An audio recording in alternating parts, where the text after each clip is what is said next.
Praise the Lord, ஹalleluya. இன்று நம் ஆண்டவராகிய இயேசு கிறிஸ்து நமக்கு தரும் இறை வார்த்தை உபாகமம் 7ஆம் அதிகாரம் 15வது வசனம். அதாவது இணைச்சட்டம் 7ஆம் அதிகாரம் 15வது வசனம். கர்த்தர் சகல நோய்களையும் உன்னை விட்டு விலக்குவார். ஆமென். இப்ப இந்த வசனத்துல பாத்தீங்கன்னா கர்த்தர் எல்லா நோய்களையும் உங்களை விட்டு விலக்குவார் அந்த வசனத்துல கொடுத்திருக்காரு. இந்த காணொளியை பார்த்து கொண்டிருக்கிற நீங்கள் ஒவ்வொருவருக்கும் ஏதோ ஒரு வியாதி இருந்தாலும், எந்த வித வியாதியா இருந்தாலும் அதை நீக்க இயேசு வல்லமை உள்ளவராய் இருக்கிறார். ஆமென். ஆம் சகோதர சகோதரிகளே, தம்முடைய பிள்ளைகளை கர்த்தர் எந்த விதமான வியாதிகளாக இருந்தாலும் அவர்கள் கர்த்தரை நோக்கி உருக்கமாக ஊக்கமாக ஜெபிக்கும் பொழுது அந்த வியாதியிலிருந்து நீக்க இயேசு கிறிஸ்து வல்லமை உள்ள தேவன். ஆமென். இப்பொழுது இந்த வேதாகமத்திலே ஒரு 5 நபர்களை கர்த்தர் எவ்வாறு அவர்கள் ஜெபிக்கும் பொழுது, அவர்கள் விசுவாசிக்கும் பொழுது அவர்களுக்கு வியாதியை குணமாக்கினார் என்பதை குறித்து நாம் தியானிக்க போகிறோம் சகோதர சகோதரிகளே.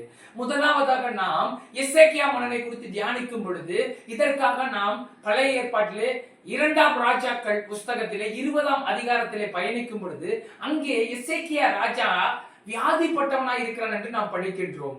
அப்பொழுது எசேயா தீர்க்கதரிசி அவனிடத்தில் எசேக்கியா, உம்முடைய வீட்டு காரியத்தை நீ ஒழுங்குபடுத்தும், ஏனெனில் நீர் பிழைக்க மாட்டீர், மரித்து போவீர் என்று கர்த்தர் சொன்னார் என்று எசேக்கியாவிடம் இந்த எசேயா தீர்க்கதரிசி சொல்கின்றார். உடனே எசேக்கியா சுவர்புறமாக திரும்பி கர்த்தரை நோக்கி அழுதான். ஆண்டவரே, உமக்கு உண்மையும் உத்தானமுமாக உமது பார்வைக்கு நலமானதை செய்தேன் என்று சொல்லி விண்ணப்பம் பண்ணி அழுதான் என்று படிக்கின்றோம். அப்பொழுது ஏசாயா பாதி முற்றத்தை தாண்டுவதற்குள்ளாக கர்த்தருடைய வார்த்தை மீண்டும் ஏசாயா தீர்க்கதரிசிக்கு வந்த பிறகு ஏசாயா தீர்க்கதரிசி சொல்கின்றார், கர்த்தர் சொல்கின்றார் என்னவென்றால், உனது விண்ணப்பத்தை நான் கேட்டேன், உன் கண்ணீரை கண்டேன், உன்னை குணமாக்குவேன் என்று சொல்லி எசேக்கியாவிற்கு 15 வருடங்கள் அவனுடைய வாழ்க்கையை கூட்டி கொடுக்கிறார். வாழ்நாட்களை ஆண்டவராக இயேசு கிறிஸ்து கூட்டி கொடுக்கின்றார்.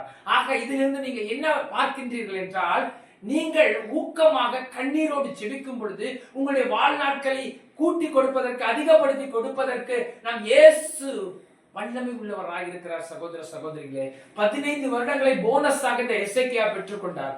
அதுபோல நீங்களும் கர்த்தரிடத்திலே உண்மையாக கண்ணீரின் ஆவியோடு ஜெபிக்கும் பொழுது நீங்கள் உங்களுடைய வாழ்நாட்களை கூட்ட முடியும் என்பதை இதிலிருந்து நாம் அறிந்து கொள்கின்றோம். சகோதர சகோதரிகளே, இரண்டாவதாக நாம் பார்க்கும் பொழுது நாகமானை குறித்து தியானிக்கின்றோம். யார் இந்த நாகமான் என்று பார்க்கும் பொழுது, இதற்காக நாம் 2ஆம் ராஜாக்களின் புஸ்தகம் 5ஆம் அதிகாரத்திலே வரும் பொழுது இந்த நாகமான் சீரிய ராஜாவுடைய படைத்தலைவனாய் இருக்கின்றான். இவனால் சீரியாவுக்கு ரட்சிப்பு வந்தது என்று நாம் அதிலே படிக்கின்றோம். இவன் பராக்கிரமசாலியா இருந்தானாம். இருந்த போதிலும் இவன் குஷ்டரோகியா இருக்கின்றான் என்று நாம் அங்கே படிக்கின்றோம். இந்த நாகமான் இவ்வாறு இருக்கும் பொழுது இந்த சீரிய படையில் இஸ்ரவேல் தேசத்திற்கு போருக்கு போகும் பொழுது அங்கே பல பொருட்களை எடுத்து வரும் பொழுது சிறு பெண்களை நாடு கடத்தி வரும் பொழுது அந்த சிறு பெண் இந்த நாகமான் வீட்டு அவனுடைய மனைவிக்கு பணிவிடைக்காரியா இருக்கின்றார். அந்த சிறு பெண் நாகமானின் மனைவியிடம், என் ஆண்டவனை சமாரியாவில் இருக்க தீர்க்கதரிசிகளிடத்தில் நீங்கள் கொண்டு போனால் அவர் இவர்கள் நோய்களை குணமாக்குவார் என்று சொன்ன பொழுது நாகமானும் உடனே சீரிய மன்னனிடம் சென்று இதை சொன்ன பொழுது சீரிய ராஜா உடனடியாக, நல்லது, நீ புறப்பட்டு வா என்று சொல்லி நானும் இஸ்ரவேல் ராஜாவுக்கு நிருபத்தை தருகிறேன் என்று சொல்லி எழுதி கொடுக்கின்றான்.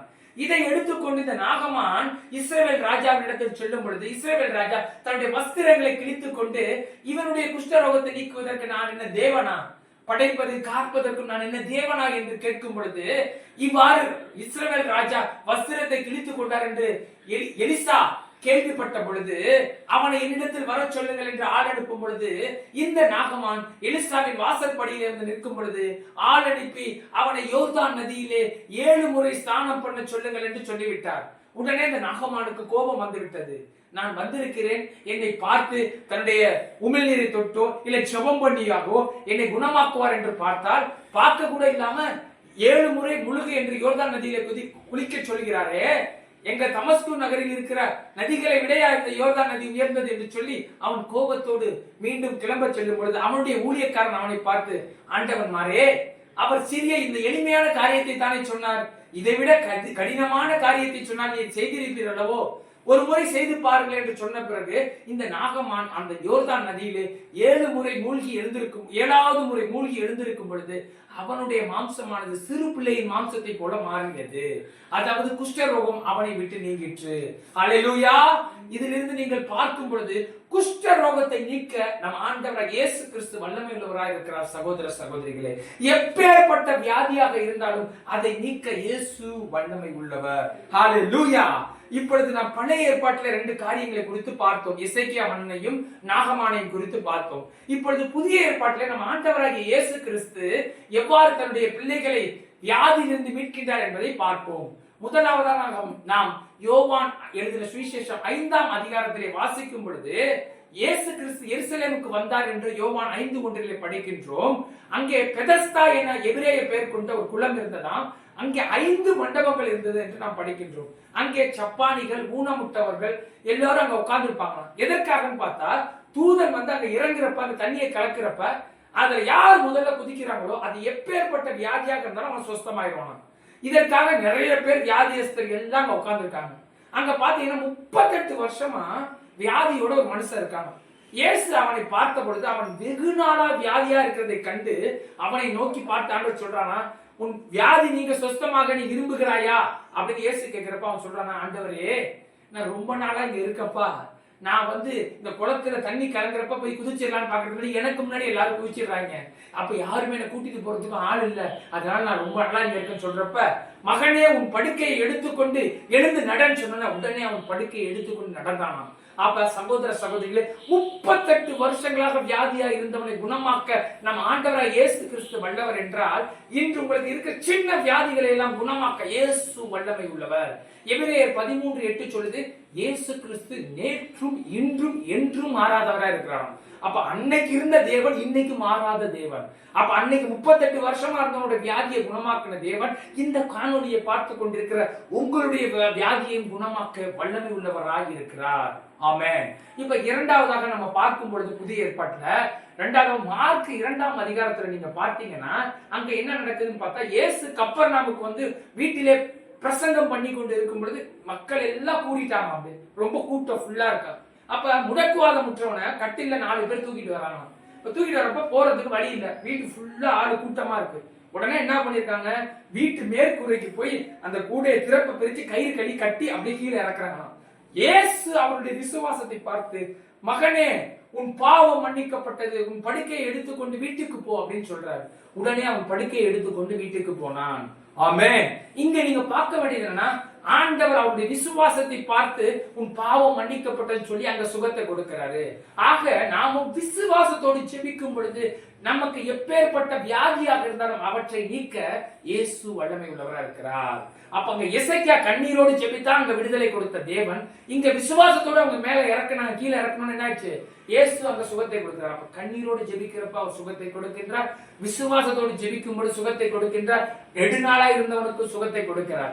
இறுதியாக நாம் பார்ப்பது என்னவென்றால், லூக்கா 13ஆம் அதிகாரத்தில் பார்க்கும் பொழுது 18 வருடங்களாக நிமிர முடியாத கூனியாக இருக்கிற ஸ்திரீ, அவர் வந்து ஜெப ஆலயத்துல பிரசங்கம் பண்ணிட்டு இருக்கப்ப அந்த ஸ்திரீ வரா.